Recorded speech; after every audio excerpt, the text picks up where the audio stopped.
প্রণালী মানে কি?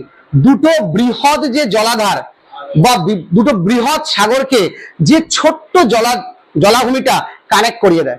দেখ এখানে বঙ্গোপসাগর আছে, বে অফ বেঙ্গল, আর এ পাশে দেখ আরব সাগর আছে। দেখ এই দুটোকে যে কানেক্ট করে দিচ্ছে তার নাম হচ্ছে প্রণালী। কি বললাম বুঝে গেল? একই রকম ভাবে আরো দুটো লাইন আমরা পড়বো। দেখ ভারতীয় উপদ্বীপ, এই ওয়ার্ডটা আমি পড়েছি, আর দেখ বে অফ বেঙ্গল উপসাগর আমরা পড়েছি, দুটো ওয়ার্ড আমরা পড়েছি। দেখ বে অফ বেঙ্গল, দেখ ভারতীয় উপদ্বীপ যখন পড়েছি, দেখ ভারতকে দেখতে কেমন লাগছে, দেখ এই টোটাল ম্যাপটা আঁকলে পরে ভারতবর্ষকে দেখতে এরকম লাগছে, এরকম কি এরকম করা আছে। তাহলে ভারতের এখানে আছে আরাবিয়ান সি, ভারতের এখানে আছে বে অফ বেঙ্গল, আর নিচে আছে ইন্ডিয়ান ওশান। তাহলে এটা তিন দিক দিয়ে জলভাগে ঘেরা আর একদিকে স্থল। যখন তিন দিক দিয়ে জলভাগে ঘেরা থাকবে আর একদিকে স্থল হবে তখন তাকে বলা হবে উপদ্বীপ বা পেনিনসুলা।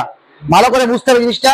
যার তিন দিকে জলভাগ দিয়ে ঘেরা আর একদিকে স্থল, সেখানে কিন্তু তাকে বলা হবে পেনিনসুলা। আর ঠিক উল্টো কন্ডিশন, যার তিন দিক দিয়ে স্থলভাগে ঘেরা আর একদিকে জলভাগ ঘেরা তাকে বলা হবে বে। যেমন বঙ্গোপসাগর। যেমন আমরা দীঘা সমুদ্রে ঘুরতে যাবো, ভুল ওয়ার্ড, দীঘা কোনো সমুদ্রই না, দীঘা হচ্ছে উপসাগর। যেমন আমি যদি বলি আইল্যান্ড, আইল্যান্ড আর ল্যান্ড মানে আমি উপদ্বীপ। দেখ উপদ্বীপের সে উপ কথাটা দিয়ে দেখ দ্বীপ হয়ে যাবে। এবার কি করে বুঝবি দ্বীপ হয়ে যাচ্ছে? ভালো করে দেখ, উপদ্বীপের সংজ্ঞায় কি পড়েছি? উপদ্বীপের সংজ্ঞাটা পড়েছি যে ল্যান্ডটা তিন দিক দিয়ে জলে ঘেরা তাকে বলা হচ্ছে উপদ্বীপ, যেমন ভারত। কিন্তু আমি বলছি আন্দামান নিকোবর দ্বীপ পুঞ্জ, দেখ চারিদিক দিয়ে জলে ঘেরা, যে ল্যান্ডফর্মটা চারিদিক দিয়ে জলে ঘেরা তাকে বলা হবে দ্বীপ, আর যে ল্যান্ডফর্মটা তিন দিক দিয়ে জলে ঘেরা তাকে বলা হবে উপদ্বীপ।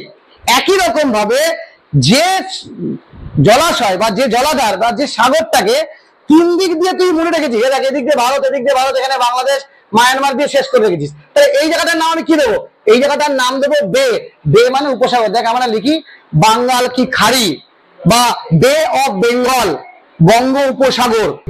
ভালো করে খেয়াল করে দেখে দেখ, পক প্রণালী সম্পর্কে অলরেডি আমরা পড়ে গিয়েছি। পক প্রণালী নতুন করে বলার আমার কিছু নেই। আর পক প্রণালী ভারত এবং শ্রীলঙ্কার মধ্যেখানে পক প্রণালী রয়েছে, ক্লিয়ার? এবার দেখ তারপর থেকে দেখ কোকো চ্যানেল। কোকো চ্যানেল কি দেখ করেছে? উত্তর আন্দামান এবং মায়ানমারের মধ্যে। অর্থাৎ ভালো করে খেয়াল করে দেখবি, এইটা যদি ভারতবর্ষ হয় তাহলে এটা আন্দামান নিকোবর দ্বীপপুঞ্জ, আর এখান থেকে এইভাবে গেছে এটা হচ্ছে মায়ানমার। এই যে আন্দামান নিকোবর এবং মায়ানমার, এই যে মধ্যখানে চ্যানেলটা, এই চ্যানেলটার নাম হচ্ছে কোকো চ্যানেল। এই চ্যানেলটার নাম, আমাকে ইন্ডিকেশন গুলো ভালো করে মনে রাখতে হবে, বেশি ঝামেলা করার কোনো জায়গা নেই। তুই যদি পয়েন্ট গুলো ভালো করে বুঝে যাস পরীক্ষার সময় অ্যান্সার পেয়ে যাবে। কোকো চ্যানেল চলে গেল। এবার দেখ এই দেখ 8 ডিগ্রি চ্যানেল। 8 ডিগ্রি চ্যানেল কোথায় পাবো? দেখ এই যে পজিশনটা খালি খেয়াল করে দেখ, এই যে পজিশনটা আছে, এই পজিশনটা কত? 8 ডিগ্রি 4 মিনিট। কন্যাকুমারিকার পয়েন্ট কত? 8 ডিগ্রি 4 মিনিট। এটা আমাদের একদম ভারতবর্ষের মূল ভূখণ্ডের দক্ষিণতম রেখার নাম হচ্ছে কন্যাকুমারিকা, সেখানে 8 ডিগ্রি 4 মিনিট। তাহলে এখানে কোন রেখাটা দিয়েছে? দেখ 8 ডিগ্রি চ্যানেল দিয়েছে। তাহলে এই 8 ডিগ্রি চ্যানেলটাকে যদি আমি টানতে শুরু করি, 8 ডিগ্রি চ্যানেল কি করবে বলতো? 8 ডিগ্রি চ্যানেল, এখানে দুর্দান্ত ফর্মুলা রেডি হবে, লাস্টে করে দেবো ফর্মুলাটা। মিনিকয়, ভালো করে দেখ 8 ডিগ্রি চ্যানেল, দেখ এখানে আছে মিনিকয়, এখানে আছে মলদ্বীপ। মিনিকয় এবং মলদ্বীপের মধ্যে হচ্ছে 8 ডিগ্রি চ্যানেল। ভালো করে খেয়াল করে দেখবি, হয়ে গেল 8 ডিগ্রি চ্যানেল। 8 ডিগ্রির পরে আমি একটু উপরে উঠবো, 9 ডিগ্রি চ্যানেল। দেখ 9 ডিগ্রি চ্যানেল কি, ভালো করে শুনে নে, মিনিকয় দ্বীপ এবং লাক্ষাদ্বীপ। এই যে মিনিকয় পেয়ে গেলাম, আর এখানে দেখ লাক্ষাদ্বীপ, মিনিকয় দ্বীপ সব এক জায়গায় রয়েছে, আর এখানে হচ্ছে লাক্ষাদ্বীপ। এই 8 ডিগ্রি, 8 ডিগ্রির উপরে হচ্ছে 9 ডিগ্রি, তাহলে 8 এর উপরে 9, তাহলে এম এম হয়ে গেল, ঠিক আছে? এবার দেখ আর একটা আছে আমিনদিবি। দেখ পেয়ে যাবো 11 ডিগ্রি, 10 ডিগ্রিটা পরে বলছি আমরা। 11 ডিগ্রিতে দেখলে আছে আমিনদিবি এবং লাক্ষাদ্বীপ। অর্থাৎ এই লাক্ষাদ্বীপের উপরে একটা আমিনদিবি বলে জায়গা আছে, এখানে একটা রেখা টানা আছে, এটা হচ্ছে 11 ডিগ্রি। তাহলে ভালো করে খেয়াল করে দেখ এম এম এল এ। তাহলে এইটাকে যদি মনে রাখতে চাস, তোকে একটা সুন্দর ফর্মুলা করলে মিস্টার এম এল এ, ঝামেলা মিটিয়ে দিলাম, ঝামেলা কোনো করার, একদম ইজিলি মনে থাকবে মিস্টার এমএলএ। তাহলে মিস্টার এমএলএ কে মনে রাখতে গেলে আমাকে কি কিভাবে করতে হবে? দেখ আমি এখানে একটা দাগ টানবো, এখানে একটা দাগ টানবো, এখানে একটা দাগ টানবো, এখানে একটা দাগ টানবো, সিম্পল। এম আর এম এর মধ্যে 8 বসাবো, এম আর এল এর মধ্যে 9 বসাবো, হয়ে গেল। ভালো করে খেয়াল করে দেখ 8 ডিগ্রি 9 ডিগ্রি আর 11 ডিগ্রি, এর মধ্যে 11 ডিগ্রি বসাবো। 8, 9 এবং 11, তাহলে আমি কি করব, Maldives Minicoy 8 degree, Minicoy Lakshadweep 9 degree, Lakshadweep Amindivi 11 degree. তাহলে মিস্টার এমএলএ ঝামেলে মিটে গেল। আমাদের যদি মনে রাখতে হয়, যে আমি বললাম এখানকার পড়াগুলোকে মনে রাখতে গেলে তুই যদি মনে করিস যে আমি এগুলোকে গিলে খাবো, বিরাট প্র্যাকটিস করে মনে রাখবো, ভাই পারবা না। এত ইনফরমেশন এখানে আছে, এত ইনফরমেশন আছে যে এটা পক্ষে এত মনে রাখা যাবে না। কিন্তু তুমি এটাকে মনে রাখতে পারো ঠিক দিয়ে, যে যখনই এই জায়গাটা আসবে এখানকার অক্ষর হলো 8, 9, 11, তিনটে পরপর আছে এই পোর্শনে, 10 ডিগ্রিটার পাশে আছে 8, 9, 11। তাহলে 8 MM মালদ্বীপ মিনিকয়, এম চলে গেল, তাহলে এম মিক্সচার চলে গেল, তাহলে MLA আরেকটা এম আছে, আর এল আছে, এম আর এল এর মধ্যে কত আছে, 8 এর পরে গেল 9, তাহলে 9 ডিগ্রি চলে গেল এম আর এল এর মধ্যে। M for Minicoy, L for Lakshadweep, L আছে, এ আছে, তার মধ্যে গেল, তাহলে কত ডিগ্রি, 11 ডিগ্রি, তাহলে এল মানে লাক্ষাদ্বীপ, এ ফর আমিনদ্বীপী, ঝামেলা শেষ। তাহলে এখানকার অক্ষরগুলো আমাকে আর পড়তে হলো না, মিটে গেল। যে কোনো জায়গা থেকে প্রশ্ন আসতে পারে, এখানে এত ইনফরমেশন আছে। তাহলে এখানে একটা অক্ষরের নাম আমরা বাদ দিয়ে গেছি, তার নাম হচ্ছে 10 ডিগ্রি প্যারালাল। দেখ এখানে 10 ডিগ্রিটাকে বাদ দিয়েছে, দেখ হলুদ রঙে করা আছে, কি করেছে দেখ, ভারতবর্ষের এখানে আন্দামান এবং নিকোবর, আন্দামান এবং নিকোবর দ্বীপপুঞ্জের মিডিল দিয়ে যেটা গেছে, তিনটে আমরা এপাশে পড়েছি,